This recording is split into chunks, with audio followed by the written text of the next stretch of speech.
के हवाले से एक अपेंडिक्स का ऑपरेशन किया गया था, जिसके बाद हसनैन की डेथ हो गई वेंटिलेटर पे होने के बाद एटीएच के अंदर। ये इंसिडेंट जो है परसों ही हमारे सामने आ चुका था। अनफॉर्चुनेटली जैसे ही इंसिडेंट आया तो साथ डेथ भी हो गई हसनैन की।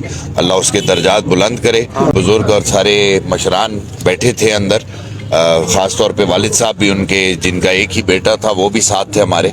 हमने कुछ इसके अंदर जितनी भी कानूनी पेचीदगियाँ थी वो समझने की कोशिश की और इस नतीजे पे पहुँचे हैं कि हमारे इस साहब जो हैं अफरा साहब, वो इंक्वायरी करेंगे। साथ में हमारे हेल्थ के डीएचओ साहब, हेल्थ केयर कमीशन वाले, उसके अलावा डीएसपी कैंट, साथ में वकील साहब हैं हमारे, सरदार नवीद साहब हैं प्रेस क्लब के जो प्रेसिडेंट हैं, और इसी के जो चेयरमैन हैं हमारे, वो भी हमारे साथ मौजूद होंगे। हम अगले हफ्ते तक इसकी इंक्वायरी करके जो भी जिसकी कोताही होगी, जिसकी गलती होगी, उसके खिलाफ फिर क्रिमिनली प्रोसीड करेंगे।